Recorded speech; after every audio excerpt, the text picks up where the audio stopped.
Okay, so today we're going to continue the exciting topic of out-of-order execution, and then we're going to start some other things like data flow. Although it's going to be mostly a review of data flow. I want to contrast between data flow at the microarchitecture level and data flow at the architecture level, which we would have seen both at this time. And then I'm going to talk about superscalar execution. And existing processors are both out of order and superscalar. And then we're going to jump into branch prediction, which is a critical component of out of order superscalar processors that really makes it work. If you don't have a good branch predictor in these processors, these would not have been as successful. So these components that we're studying right now make these general purpose processors really effective, and that have made them, these components all together have made these processors extremely successful, basically. If one of these components was missing, actually, these processors would not have been as successful as they are today. And I've shown you yesterday several pictures of processors. We're going to see more. Essentially, all high performance general purpose processors, even low performance general purpose processors today employ out of order execution, superscalar execution, and branch prediction. And the cutting edge processors employ very sophisticated forms of it. But all of them are based on the principles that we're discussing in this class. And we're going to see some more of those today. So this is where we are. We actually came a long way, as you know. Today we're over here. And starting next week after branch prediction, we're going to jump into some other paradigms of execution. I will mention them today when we actually talk about superscalar execution. Okay, these are some of the readings. Hopefully you're doing the readings.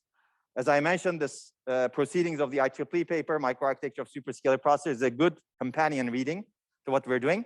For branch prediction, combining branch predictors is a good companion reading to what we will cover.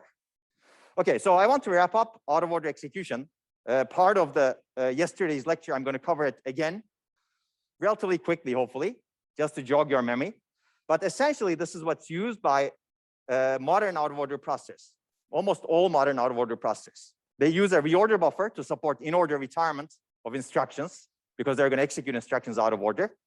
They use a single register file to store all registers. Remember, we don't want to replicate the values all over the place. Reorder buffer, reservation stations, architectural register file, front-end register file. Instead, we centralize the values into a single physical register file. These include both architectural registers as well as speculative registers, renamed registers, in other words. Remember that we can rename the same register many, many times as long as we have a place to hold the values, because the goal is to really communicate the values between different instances, for different instances of the register between the producer and the consumers. And integer and floating point are actually still separate because these are different types of data types. And there are two register maps that store pointers to the physical register file. One is used at the front end. It's called the future or front end register map or register alias table, some processors call. This is used for renaming, decoding and renaming of the instructions. It's called future because it's really not the architectural state. It's really not what programmer is supposed to see, and the programmer doesn't see this. It's used for speculatively executing instructions so that they get the correct values from instructions that were fetched earlier, but not necessarily retired yet.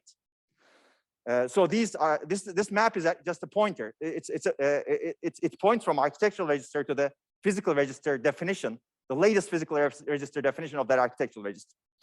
And at the back end of the machine, you have the architectural register map, which is used for maintaining precise state. This is really the precise state that the programmer sees. That's why it's called architectural, right? This gets exposed to the programmer. This is what whenever, for example, you context switch a process out of the machine, this is what you store in memory so that you can bring the process back in. That's why it's called architectural. And again, this is a pointer, a set of pointers. It points to the physical register file. It doesn't store values. So these two register maps don't store values, essentially.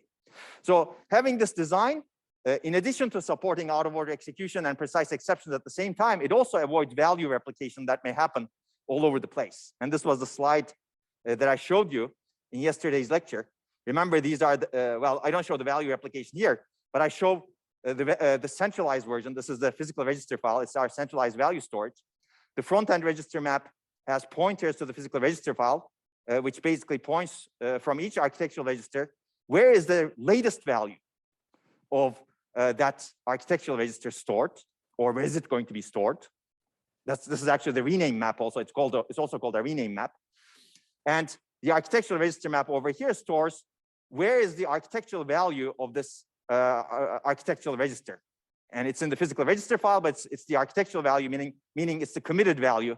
It's the value that is produced by the oldest instruction that actually wrote to that register and finished committed out of the machine. Okay, so hopefully this is clear. Any questions on this? Okay, and reorder buffer now doesn't store the values also. So we got rid of the value replication as a result. So this, as I mentioned yesterday, this requires a little bit of changes to the execution of the system, especially over here. But basically at decode or rename time, you allocate a destination register to the architectural destination register. If an instruction is writing to an architectural destination register, you rename that destination register to a destination physical register. And you also allocate reservation station and reorder buffer entries, just like we discussed. And then you do the renaming by reading and updating the front-end register map. Essentially, you're updating the pointers over there, and you're reading the pointers so that you know where you will get the values when you decode the instruction. And then the instructions are put in the reservation station, and you can see that source values are really pointers to the physical register IDs. So these are not values, these are physical register IDs. And physical register IDs are also used as tags. So you broadcast the physical register IDs. Essentially, renaming is happening from the architectural register namespace to the physical register namespace. And physical registers may be hundreds in terms of count, whereas architectural registers may be only 16 or 32 or 64, right? In MIPS, it's 32.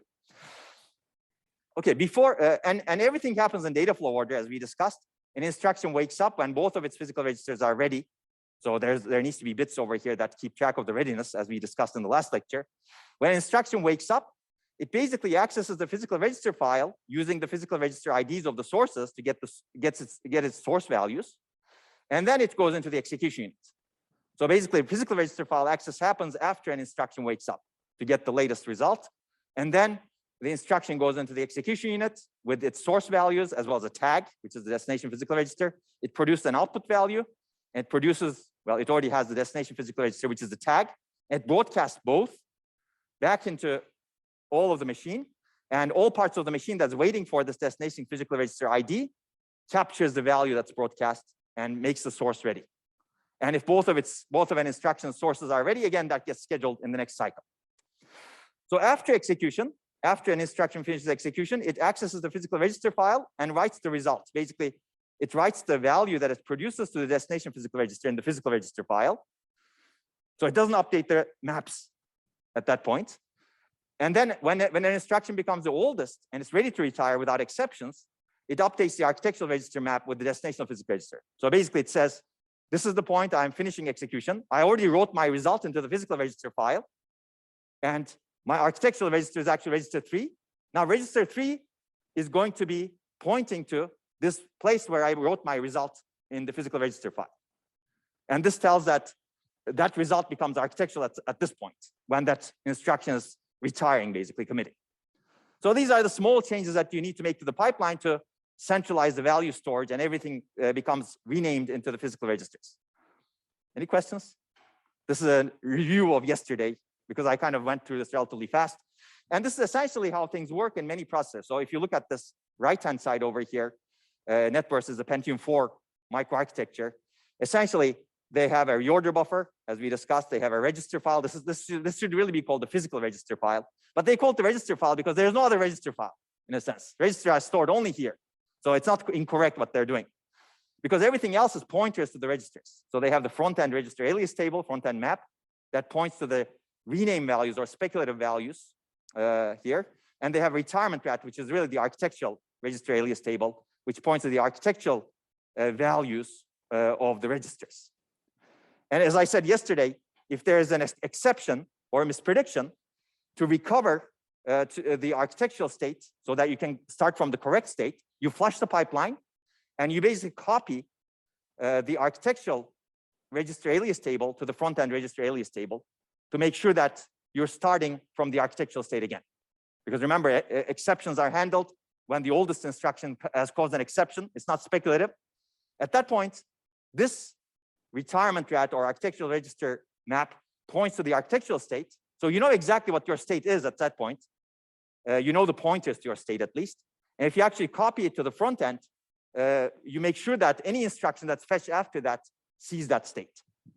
Okay, I'm going to skip the Pentium 3. This is Pentium Pro, actually. It's actually similar, but there's only one register alias table based on what we discussed earlier. And these are the beautiful pictures. There are also other interesting issues. This was, as I said, Pentium Pro was the first commercially successful chip that was out of order, superscalar, employed branch prediction, as we will see, sophisticated branch prediction, I should say. And it enabled essentially a huge generation of improvements in general purpose CPUs. And in my opinion, it enabled a lot of advances in life and science and medicine, etc., because this actually was significantly higher performance than prior predecessors. And later, Intel Pentium 4 has the structure that we just showed earlier. Okay, so let me revisit the concept of out-of-order execution. We're going to conclude it almost. This is a new slide, basically. We didn't cover anything else. We covered everything else before. That was all a review with some other emphasis. But basically, we need 4 things to happen for out-of-order execution to happen. We need to link, and you can see the red parts over here. You need to link, buffer, track readiness, and dispatch. And basically keep doing this all the time for every instruction. Link means link the consumer of a value to the producer so that the producer gets the correct value.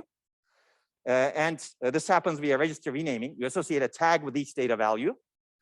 Buffer means we buffer instructions until they're ready, and every instruction gets buffered. You insert the instruction into the reservation stations after renaming. And in the reservation stations, you keep track of the readiness of source values of every instruction. And an instruction, when it executes, broadcasts the tag when it produces the value, and instructions compare their source tags to the broadcast tag. If there's a match, source value becomes ready. And once you become ready, you get dispatched into the functional unit. This is called wake up and select schedule, right? Instruction wakes up when both of its sources are ready. If it has only one source, when one of its sources is ready. And then it gets scheduled or dispatched into the execution unit. And of course, as we discussed, if you do not have enough execution units, and if more instructions wake up than the number of execution units that you have to execute that many instructions, then you have to arbitrate. Basically, you have to select. That's why it's called select over here. Meaning, some of them go and some of them stay. They go in the next cycle, for example. So there needs to be more complexity handled if you do not provide enough resources to handle the parallelism that may be unleashed because of out-of-order execution, actually. And that is actually a problem. If you have, for example, a window size, a reservation station size of hundreds of instructions, and if you have only 8 functional units, think about that. It's possible that whenever you do a tag broadcast, it wakes up 100 instructions, right? Or the 90 instructions, or anything greater than 8 instructions. All of those instructions are awake now, meaning they're ready to be scheduled, but you have only 8 functional units. So how do you do the scheduling? So this is also called the too much parallelism problem, as we will see in Dataflow later on. Essentially, you need to do the scheduling cycle by cycle. First 8 go in the first cycle, the next 8 go in the next cycle, the next 8 go in the next cycle. So there needs to be a prioritization policy. Usually an oldest first policy makes sense, but people have experimented with other policies as well. So we didn't talk about these details of what might happen if you do not have enough resources and you have more parallelism than the resources, but essentially you need to arbitrate and have a good prioritization policy. Okay, so let me summarize. These are the 4 major out-of-order execution concepts. Again, register renaming eliminates false dependencies, enables linking of producers to consumers. Buffering in the reservation stations enables the pipeline to move, not stall, for independent instructions. And tag broadcast enables communication of the readiness of the produced value to dependent instructions. And finally, wake up and select enables out-of-order dispatch of instructions. And all of these together basically provide us with the out-of-order engine. Any questions? Okay, so let's keep going. So as I also mentioned yesterday, out-of-order execution is really a restricted form of data flow. We covered data flow. We're going to cover it a little bit more today, just to contrast with out-of-order execution. And we saw that yesterday by reverse engineering the data flow graph by just looking at the reservation stations and the register alias table, right? Yesterday we did that actually online. And we saw that an out-of-order processor dynamically builds a data flow graph of a piece of the program. What piece is that? That's the graph is limited to the instruction window, meaning the instructions that are in the machine that are decoded but not yet retired, not yet committed. Well, I just defined that basically. The question, maybe there are some interesting thought-provoking questions over here. Can we do this for the whole program? Maybe these are some rhetorical questions. In other words, how can we have a large instruction window? Can we, for example, have an instruction window of tens of thousands of instructions? Now you may be questioning, basically saying, oh, all of these wires going all over the place, many, many comparators. So it becomes very difficult to have an instruction window that's even greater than 1,000 instructions, actually. Today, we're actually growing in terms of size. We're somewhere greater than 500 instructions or so. But thinking of tens of thousands of instructions is difficult. In fact, tens of thousands of instructions is not enough for the entire program. Entire program can be may require millions of data flow nodes, maybe even billions of data flow nodes, depending on what the program looks like. Yes.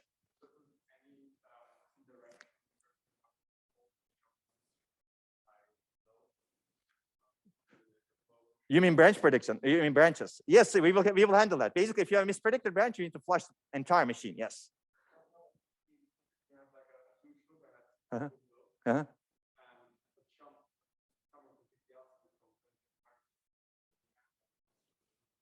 That's right, exactly. Basically, but it's not a problem if you correctly predicted that jump, right? If you correctly predicted the branch, then you've already fetched the instructions that are on the correct path.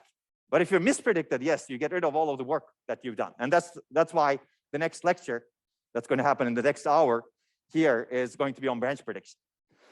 But basically, building a large instruction window is not an easy task. Today, we're kind of inching towards larger windows, but it's going to be very hard to build tens of thousands of instructions. So why would we like to?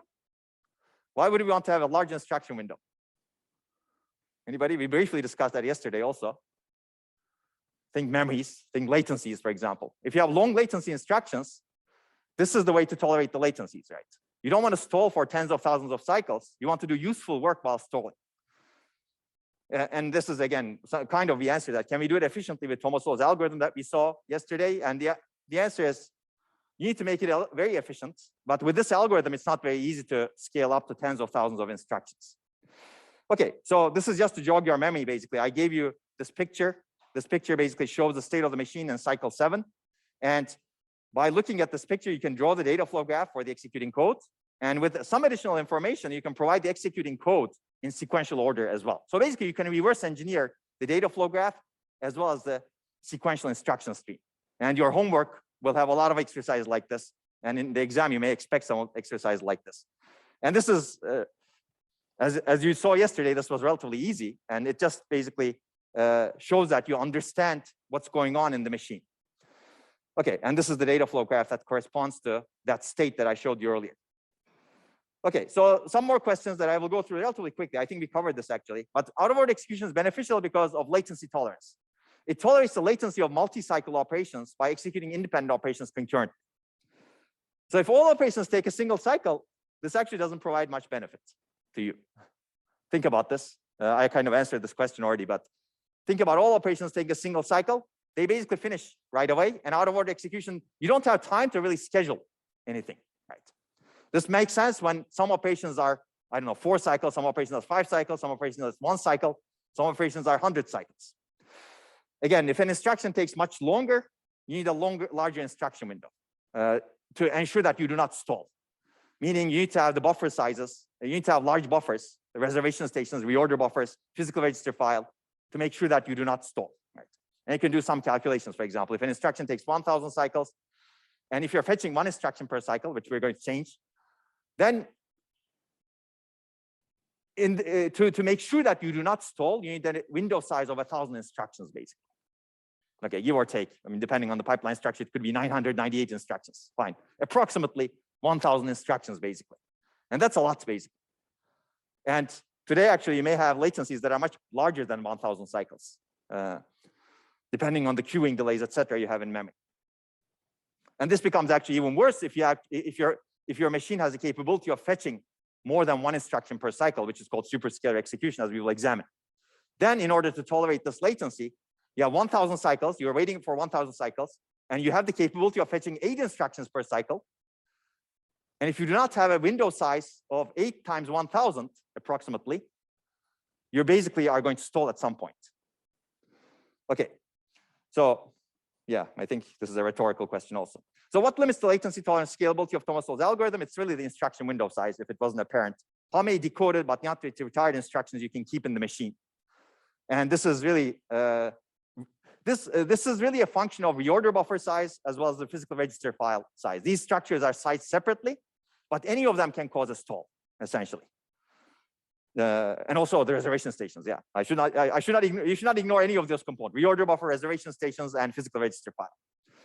Okay, so this is the paper that you're hopefully reading, and this is really the general organization of an out-of-order processor.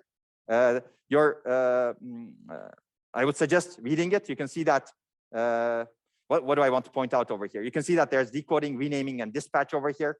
Floating point instructions go here. Integer instructions go here. These are the reservation stations essentially. And you can see that there are integer and floating point register files. Integer and floating point are usually separate.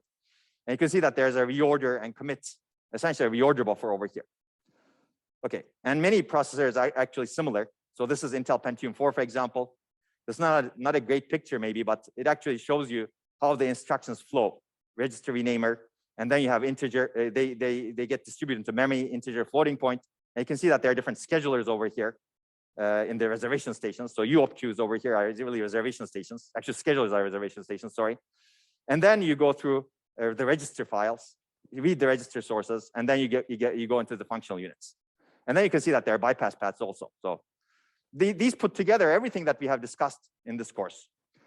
And this is the simplified version from my own drawing, as you can see, which is probably a bit easier to read. And you can see the register files over here. So this is a recommended paper. If you really want to know how an out-of-order engine works, I recommend this Alpha 21264 paper. This was one of the fastest processors of its time. And again, you can see that this is fetching 4 instructions per cycle. We'll talk about superscalar execution in a little bit. And you can see that there's integer, floating point, register renaming. They go through that separately. And there's a 20-entry scheduler over here. This is 1995, 1996. And there's a 15-entry scheduler in the floating point. And the integer register file, there are 2 copies of it, interestingly, because they wanted to make the integer register file fast. They couldn't know how to make it fast with so many ports. So they actually made 2 copies of it. And different instructions went to the 2 different copies. And you can see that there are 80 registers over here. Alpha architecture has 32 registers. So they have 80 total registers. So 48 of these are renaming registers, as you can imagine. And you can see the floating point register file over here. And then you can see that there are 4 integer execution units and 2 floating point execution units. So we're going to ignore memory. I'm going to point you to a lecture on load store handling. Okay, so MIPS R10000 is another also nice processor that is very similar, but I cannot go through all of these pictures. Let me give you some numbers from IBM Power 4. This was one of the first multi-core engines, actually. It had 2 cores, and both of them had out-of-order superscalar execution. And each of them had 100-entry instruction window. So I'm showing you this. This is around 2002, again. And you can see that it's 8 wide instruction fetch. It's pretty wide, and we'll cover some of these other things later on. And this Power 5, which added multi-threading on top of it. So this has multi-threading in addition to out-of-order execution, and you can read about these. So these are some more recent processors. As you can see, the numbers have increased. If you can read this, I don't know if you can read this. So you can see the reorder buffer is 224. Physical register file is 180. I don't know if these are correct. That's why there's a question mark over here. These are people who ran micro benchmarks to reverse engineer the size of these structures. So if you know what you're doing, meaning if you actually really truly understood this course, you can go and write micro benchmarks and figure out what's going on in the machine and reconstruct some of these pictures. Because people do not tell you these. People meaning people who actually manufacture these machines don't tell you these. And again, this is a question mark over here. This is one of the, let's say, most bulky or state-of-the-art out-of-order machines. And the claim based on the micro benchmarking is that this has a more than 600-entry reorder buffer and more than 300-entry physical register file in integer and more than 300-entry physical register file for floating point, as you can see. And you can see that machines are becoming wider also. You can see how many execution units over here, 3, 4, 5, 6, 7, 8, right? I think. Well, those are the integer execution units, but then there's also load store and there's also floating point execution units. So today's machines are actually quite sophisticated, basically. And this part we're not going to talk about. Even this is the hairy part of the machine, actually. This is the worst part of an out-of-order machine. How do you handle the loads and stores? I'm going to point you, as I said yesterday, to a short lecture from last semester's. It's a 24-minute lecture. So you can, if you're really interested in how to handle loads and stores and out-of-order execution, you should watch that lecture. We don't have time this semester, unfortunately, to talk about that. But as you can see, that's a hairy part. These structures tend to be much smaller than the other structures. It's not easy to scale up those structures, and you will learn why that is if you watch that lecture. So let's conclude this wrap-up of out-of-order execution with the trade-offs. I think there's nothing surprising over here. We know the advantages, right? You can allow out-of-order execution allows the execution of independent instructions and also the completion in the presence of long latency operations. So as a result, it provides latency tolerance. As a result, you get higher performance, significantly higher performance than in-order execution. That's why all modern processors actually implement out-of-order execution. And also, as we will see in Dataflow, it provides something that software, it's very difficult to provide in software, which is the exploitation of irregular parallelism. So what do I mean by that? You have this parallelism that's very hard to extract from a program, meaning you basically try to schedule instructions in a compiler. The compiler doesn't know the latencies, as we discussed, may not know the memory addresses, may not know the branch directions. As a result, the compiler cannot extract the parallelism. It cannot reorder the code very well so that it can actually enable better pipelining.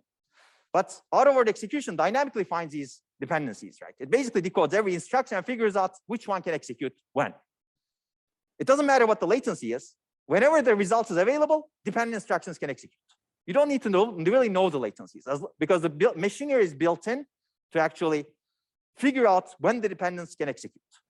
And this actually enables irregular parallelism. And this is where Dataflow execution actually shines. If you have some parallelism in your program that you cannot extract in some way, in regular way, for example, thread level parallelism or data level parallelism, as we will see later on, this irregular parallelism, Dataflow engines and out-of-order execution is the way to actually extract this parallelism.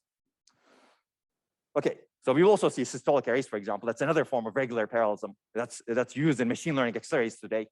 Out-of-order execution engines can work in those regular parallelism to exploit regular parallelism as well, but there are easier ways to, let's say, harness regular parallelism. If this doesn't make sense, you will see in the later lectures what I mean. Okay, there are clear disadvantages, as we have also seen. This comes at the cost of higher complexity. Clearly, the system is more complex, and this can also affect the critical path delay, right? Clock cycle time compared to an in-order processor. An in-order processor is relatively simple, whereas out-of-order processor is not as simple. So this can affect your clock cycle time. And people have argued that, oh, we can actually build much more higher frequency in-order processors compared to out-of-order processors. That's not true necessarily. Why? Because you don't have to increase your clock cycle time. You just do more pipelining, right? Of course, doing more pipelining now results in other issues, right? Now you need to predict what's going on. You need to speculatively schedule instructions, for example, and your pipeline depth increases. As your pipeline depth increases, it becomes harder to keep the pipeline full. And also, control dependencies and data dependencies become problematic, right? So clock cycle time may increase, that's true, but there are ways of solving the clock cycle time. But whenever you solve the issue with the clock cycle time, you may be causing problems with instructions per cycle, as we will see in the equation. So basically, you also need more hardware resources. So overall, out-of-order execution actually provides much higher performance, as I said, compared to in-order execution. You can keep the clock cycle time constant compared to in-order processors with some effort, while reducing your average CPI, essentially. Remember, this is the execution time equation, right? If you don't change your program, number of instructions is the same. You keep the clock cycle time constant, or maybe increase a little bit, fine. But you get a lot from average CPI because you're getting closer to completing one instruction per cycle because you're not stalling as much as you would in an in-order processor. Does that make sense? This is also to point out that there's always a tension between clock cycle time and CPI. If you keep pipelining even more, to reduce your clock cycle time, you'll have issues with your cycles per instruction, basically. And we will see that actually soon with branch prediction as well. Okay, now let me go into Dataflow a little bit more, and then we will go into superscalar execution, and then we'll take a break, and then we will start with branch prediction.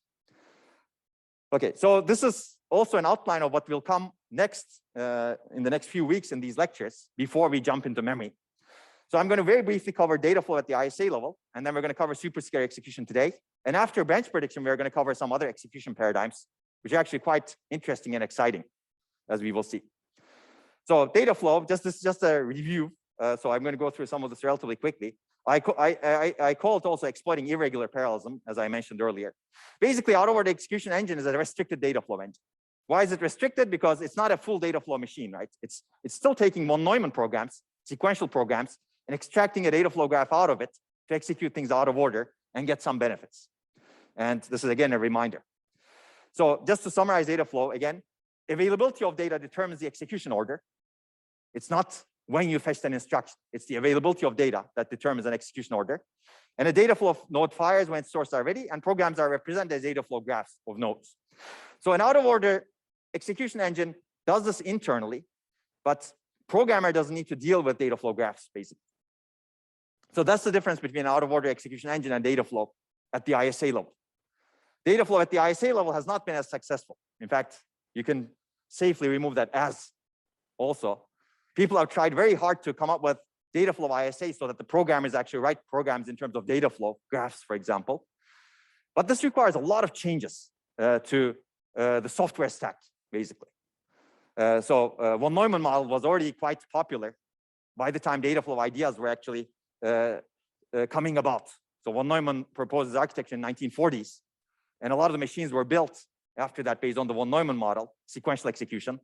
And later in 1970s, the data flow model came about. People tried to actually change the paradigm to data flow, and it didn't succeed because the main reason is software, basically. The software, it's very hard to move a huge software stack to be completely different, to work on a completely different ISA, instruction set architecture, completely different model, execution model, actually. So what out-of-order execution did was it enabled a data flow implementation at the microarchitecture level while preserving the software, essentially. We meaning von Neumann model semantics. As a result, it's been very successful. You get part of the benefits of data flow, maybe not all of the benefits, fine, without changing the software at all. Nobody needs to know about it. Intel one day comes up with Intel Pentium Pro. It's much faster, 50%, 60%, 2x faster. Depending on your program, it could be 10x faster, right? So that's the beauty of doing things at the microarchitecture level without telling anyone else or without bothering anyone else, let's say. It's not always possible today, but this was possible in the 1990s. And this is one of the reasons why these architectures have been so successful. So data flow is very interesting, actually. And out-of-order execution is a prime example. There's another application of data flow, which is happening a lot today, actually. You map the data flow programs, and you express, for example, your program as a data flow graph, and you directly instantiate the hardware corresponding to that data flow on your FPGA, for example, or you configure the substrate. Or you can build an ASIC, application-specific circuit, but it's much costly to do that, of course. But with FPGAs today, FPGAs are everywhere. You're using them in your labs. You can actually take a program and instantiate part of it in hardware completely. Map the data flow. So that's another way where data flow has been extremely successful, not as successful as out-of-order execution has been. But I think this is going to become even more important to accelerate applications or accelerate parts of applications by offloading part of applications to hardware. But the difference here is there's no instruction set architecture over here, right? You're directly mapping part of your program into hardware, right? Some part is software, some part is hardware, and you're basically saying, execute this part for me in hardware, return the result, right? And an FPGA, which is purely hardware, does that for you. So this is going to be even more successful in the future going forward, but it's unlikely that we're going to come back to that. Okay, so remember we discussed actually data flow. Maybe this is becoming more clear right now. This is a slide from lecture 11.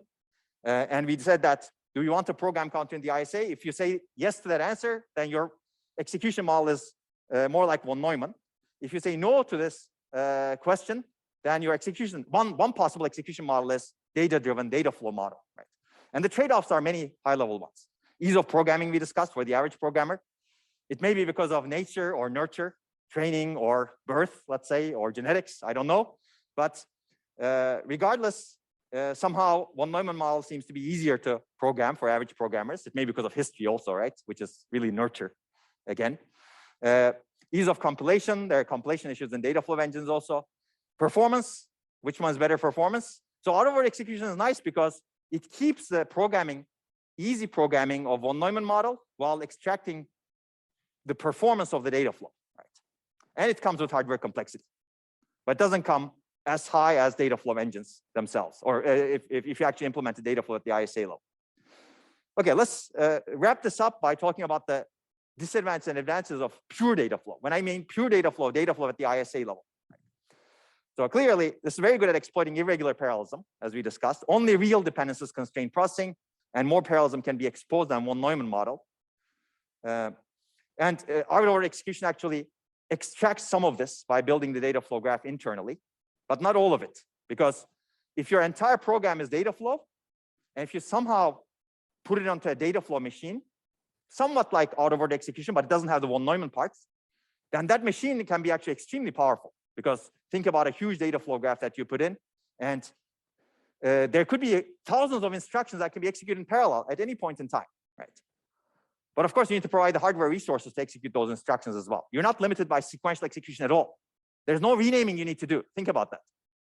There's no dependency checking you need to do also, because dependencies are already specified by the program, data flow program. That's the data flow ISA. Because the data flow ISA says, I'm going to produce this result and communicate this to this instruction. And that instruction produces a result, and it says communicate to this instruction. That's the beauty, basically. It's data-driven execution. So more parallelism, a lot more parallelism can be enabled than out-of-order execution even. But of course, it comes with many disadvantages. And one big disadvantage, as we discussed, is no precise state semantics. You have this huge data flow graph. When one of the instructions takes an exception, what is your state? How do you know what executed and what did not execute, right? There's no basically clear distinction of state. You don't know even what to look at. You have no idea what instruction should have executed or should not have executed, because there's no notion of that. Instructions execute whenever the data values are ready. Data values readiness depends on dynamic events. It could be because I pressed a button and that instruction got executed early as opposed to late. There's no sequential order that basically enables you to reason about that. As a result, debugging becomes extremely difficult, and interrupt and exception handling is similarly difficult because that also requires precise state semantics, right? So this is really the killer of data flow, pure data flow, let's say. Even if you ignore all of the software adoption issues, that's really an adoption issue, right? Okay, in an ideal world, maybe people change their software, but they run into this debugging problem, basically. How do they debug their software now? Even if they were willing and able to put money and change their software, they're not going to be able to debug it. So that's the killer. That's why it's in red. And then, of course, it requires changing the software, which is not written here. But also, there's an interesting problem called too much parallelism, basically. You need to control the parallelism. You have this huge data flow graph. 10,000 instructions are awake at the same time. First of all, how do we figure out 10,000 instructions are awake? You need to have machinery like out-of-order execution that figures out which instructions are ready to execute and which instructions are ready to fire. And if you really want to get the parallelism out of this program, you really need to execute those instructions in parallel. So you really need to throw a lot of hardware resources at it. And when people were building machines, we did not have billions of transistors on a chip. We had thousands of, well, hundreds of thousands of transistors on a chip. So it was very difficult to actually build a machine that could actually control the parallelism. So basically people said, oh, we have too much parallelism. We cannot handle it in hardware. So data flow paradigm actually exposed a lot of parallelism, but you need to have the hardware to enable it. And the hardware to enable it requires high bookkeeping overhead, tag matching, data storage. So here, out-of-order execution is very similar to data flow engines, actually. You need to have similar things. You need to do similar things to out-of-order execution, except for renaming, except for the von Neumann to data flow translation parts, right? So there are some parts of the out-of-order engine that requires translation from the von Neumann model to data flow model.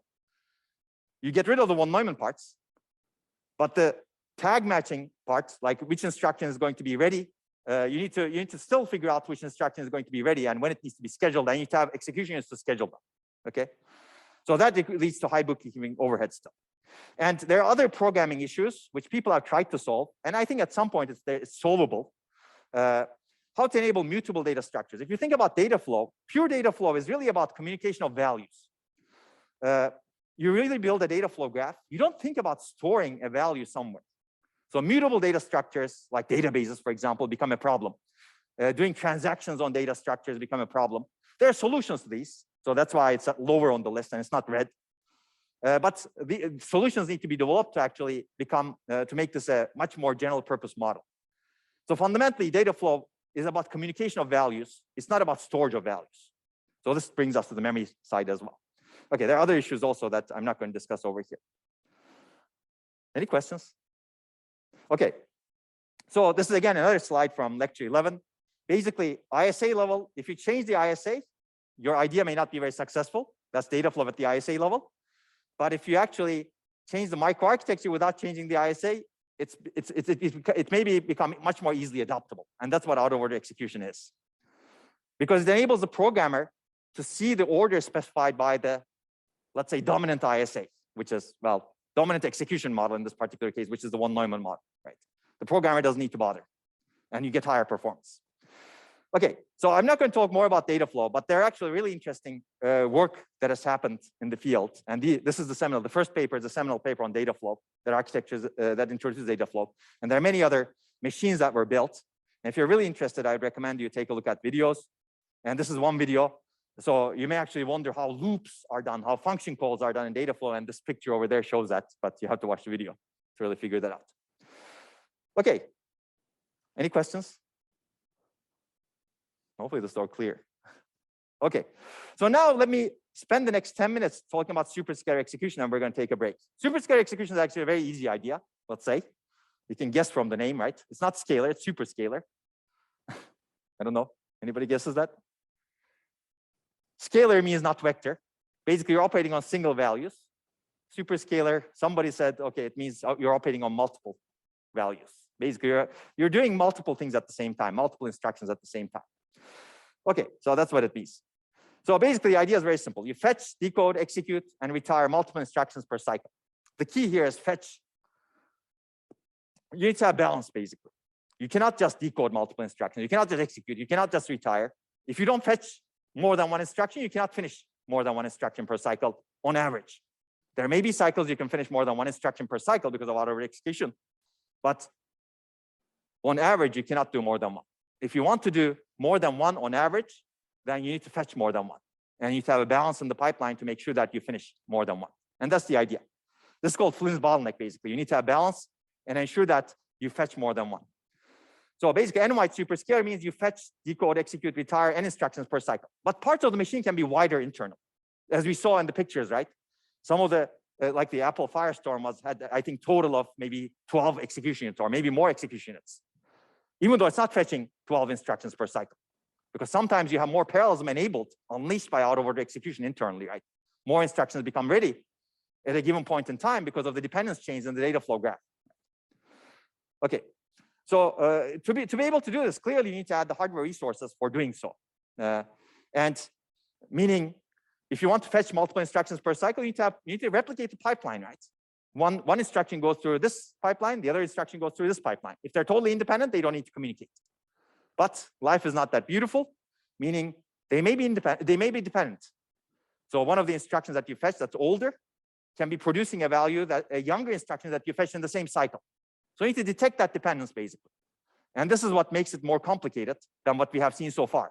So far we have a linear pipeline, meaning we fetch only one instruction, and dependence checking is done across those instructions that are in different stages in the pipeline. Now you can think of this as two-dimensional. You're also fetching this at the same time, you're fetching different instructions in different spaces. As a result, you need to do dependence checking between the older instruction and the younger instructions that you fetch concurrently. So concurrently fetched instructions need to do dependence checking so that they get the correct values. Younger ones get the correct values. Okay, so this is important to emphasize. Superscalar execution and out-of-order execution are completely orthogonal concepts. A lot of people, unfortunately, make a mistake on this one, including the paper that I recommended to you. It says microarchitecture of superscalar processors. It should be out-of-order superscalar processors, I should say. But basically, in order and out of order is completely independent of scalar and superscalar, orthogonal. So you can have all combinations of this Cartesian product. Basically, you can have an in-order scalar processor, a pipeline machine, as we discussed earlier. You can have out-of-order scalar processor, which is fetching one instruction per cycle, like we discussed yesterday. You can have in-order superscalar processor, in-order processor that can fetch more than one instruction per cycle, as we will see in the next slide soon. And you can have out-of-order superscalar processor, which is essentially all modern processors today. So clearly, out-of-order superscalar is the, let's say, it exploits both types of parallelism, if you will. So don't make that mistake. Superscalar doesn't imply out-of-order, and out-of-order doesn't imply superscalar. Basically, these are completely orthogonal. So let's take a look at this in-order superscalar processor example. So this is actually the superscalar processor. You can see that there are multiple copies of data path. You can fetch, decode, execute multiple instructions per cycle. So with one PC, you get two instructions, sequential instructions. There's also the issue of if there's a branch within the number of instructions you fetch, what do you do? It's the same issue, except it happens now in the same cycle. But basically, let's assume that you get two sequential instructions. You need to decode two instructions over here. As you can see, you need to increase the number of ports to your register file. Two instructions are being decoded. Two instructions can write back their results from the write back stage. So basically, you replicate everything. You need two different ALUs. You need to widen your registers, which is not shown here, but you need to actually make your registers wider so that you can store information about 2 instructions. And you need to have 2 ports to memory to sustain 2 instructions per cycle, etc. Basically, replicate your pipeline, let's say, give or take some resources. So ideal IPC here is clearly 2, right? But dependencies make it tricky to dispatch multiple instructions in the same cycle, because 2 instructions that you fetch, there may be a dependence between those. So you may actually need to delay the dependent instruction. So you need to detect that dependence. So you need dependence detection between concurrently fetched instructions. So let's take a look at a in-order superscalar performance example on this pipeline.